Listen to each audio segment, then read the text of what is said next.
नमस्कार. गरुडजेन विजन 333 मध्ये struggling business to successful business यामध्ये महिला रिक्षा चालक व्यावसायिका यांची खास मुलाखत आपण घेत आहोत. कारण रिक्षा चालक म्हटलं की सगळ्यांचा दृष्टिकोन बदलतो, परंतु ही सक्सेस स्टोरी खरंच आपल्यासमोर आदर्श निर्माण करणारी आहे. आज आपल्यासोबत आहेत रिक्षा चालक, यशस्वी रिक्षा चालक मनीषाताई स्पष्टे. मनीषाताईंची स्टोरी आपण त्यांच्या तोंडून ऐकूया. काय सांगाल मनीषाताई आमच्या उद्योजकांना? नमस्कार. सर्वात प्रथम धन्यवाद देते तुम्ही आज ते मला बोलण्याची संधी करून दिल्याबद्दल. रिक्षा चालक असणं हे खूप मोठी भाग्याची गोष्ट आहे. जगाचं स्टेरिंग तिच्या हातात आहे, ती महिला रिक्षा चालक आहे.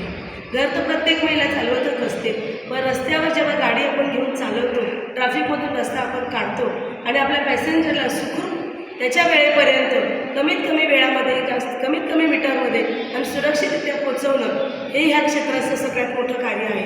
आणि या क्षेत्रामध्ये मी आले, माझ्या सासूबाईंची खूप इच्छा होती की मी एक वाहन चालक व्हावं. मी पहिली 4 व्हीलर शिकले, मग गाडी घेताना थोडीशी अडचण आली, मग नंतर मग रिक्षा शिकले. रिक्षा मात्र घेऊ शकले, पण ती रिक्षा घेताना कोण शिकवणार हा एक मूळ मुद्दा होता.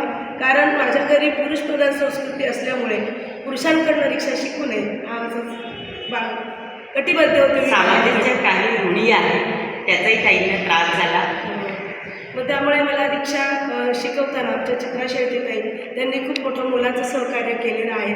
आज ते माझ्या गुरुस्थानी आहेत, माझी सासू गुरुस्थानी तशी ते आहे, माझ्या गुरुस्थानी आहेत. आणि दोघींच्या सहकार्यामुळे मैत्रिणींनो, सगळ्यात अभिमानाची गोष्ट आहे, सासू यांच्या गुरुस्थानी आहे आणि एक महिला देखील यांच्या गुरुस्थानी आहे. जे एका महिलेने जर ठरवलं दुसऱ्या महिलेच्या हातात हात घालून चालायचं, निश्चितपणे विजयश्री आपली आहे.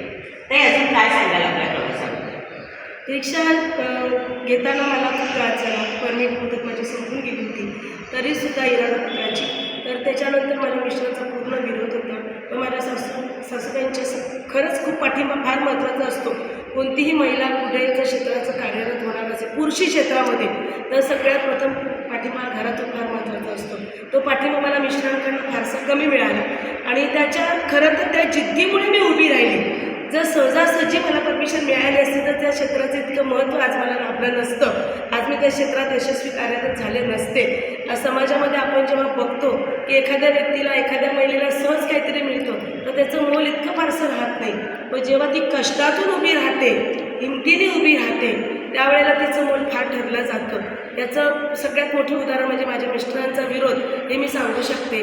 आणि आज तेच मिस्टर सगळ्यांना सांगतात की आज माझी मिसेस स्वतःच्या पायावर उभी आहे, याचा मला सारखा अभिमान आहे. या गोष्टी बदलायला किमान 10 वर्ष कालावधी लागला. आणि दुसरी महत्त्वाची गोष्ट अशी की रिक्षा घेताना आपल्याला पैसे लागतात, लोन लागतं. आणि प्रायव्हेट व्हेकल असतं आपलं पर्सनल, ते आपण घरी पैसे टाकून घेऊ शकतो. पण जेव्हा ट्रान्सपोर्ट व्हेकल असतं तेव्हा आपल्याला लोन काढणं थोडं गरजेचं असतं. मी 135 नंबर होता माझा पंजाब नॅशनल बँकेमध्ये लोन काढताना. आणि सगळ्यात महत्त्वाची आनंदाची गोष्ट अशी झाली की 135 नंबरवर माझं लोन अकाउंट होतं, तरीसुद्धा मी 11 महिन्यामध्ये लोन अकाउंट माझं बंद केलं. अकाउंट माझं अरे वा, 11 महिन्यातच त्यांनी यशस्वी वाटचाल आपली केली आणि आपल्या व्यवसायातला लोन कर्जाचा भार कमी केला. ही खूप अभिमानास्पद गोष्ट आहे. ताई, आपण आम्हाला अमूल्य वेळ दिला त्याबद्दल गरुडजेनच्या वतीने आपले आभार मानते. Garudzen vision 333 struggling business to successful business यामध्ये स्टॉल एक्झिबिशन, सेमिनार, व्यवसाय मार्गदर्शन आणि आपल्यासारख्या उद्योजकांच्या सक्सेस स्टोरी हा भरगच्च कार्यक्रम आपण 7-8-9 भानुशाली हॉल येथे घेणार आहोत. याला आपण उपस्थित राहणार आहातच, परंतु याच्यात एक अनोखा आगळा वेगळा कार्यक्रम आपण घेतो, तो म्हणजे व्यसन. स्त्री शक्तीला लागलेली कीड. मला तुम्हाला एक प्रश्न जाता जाता शेवटचा विचारायचा आहे. या व्यवसायात तुम्हाला व्यसन लागलं का? नाही, अजिबात नाही. मी चहासुद्धा घेत नाही, पण व्यसन लागलं ते खरं आहे. प्रत्येकाचं व्यसन करण्याची पद्धत वेगळी असेल. मला या क्षेत्रामध्ये खूप प्रामाणिकपणाचं व्यसन आहे. कारण आपल्या कार्यात तुम्ही जितके प्रामाणिक असाल तितके पॅसेंजर तुमच्याशी जास्त कनेक्ट राहतात आणि तेवढी तुम्ही जास्त यशस्वी होता. कारण का माझी जरी 3 लाखाची गाडी असली तरी मी एकटी प्रवास करू शकत नाही आहे. मला प्रवासीसुद्धा तितकेच महत्त्वाचे आहेत आणि मी माझ्या प्रवाशांबरोबर अतिशय 100% प्रामाणिक राहण्याचा मी प्रयत्न करते.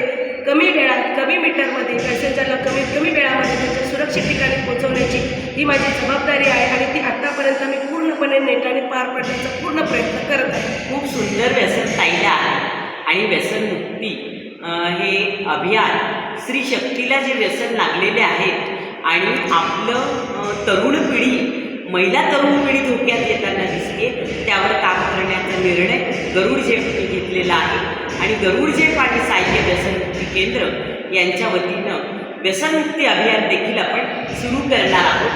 9 तारखेला या कार्यक्रमाच्या माध्यमातून सावित्रीबाईंना जी अपेक्षित होती ती स्त्री हिच्या रूपातून समृद्ध भारत मातेचं दर्शन करावं, तो दाखवण्याचा आपण प्रयत्न करत आहोत. आत्ता गरुड झेपला एक अनोखी साथ या व्हिजनमध्ये लावलेली आहे. गरुड झेप स्ट्रगलिंग टू सक्सेसमध्ये यांच्या रिक्षामध्ये आता आमची गाडी सुसाट सुटणार आहे. चला तर मग आम्ही येतोय, तुम्ही नक्की या. 7, 8, 9 ऑगस्ट भानुशाली हॉल, ऐरोली.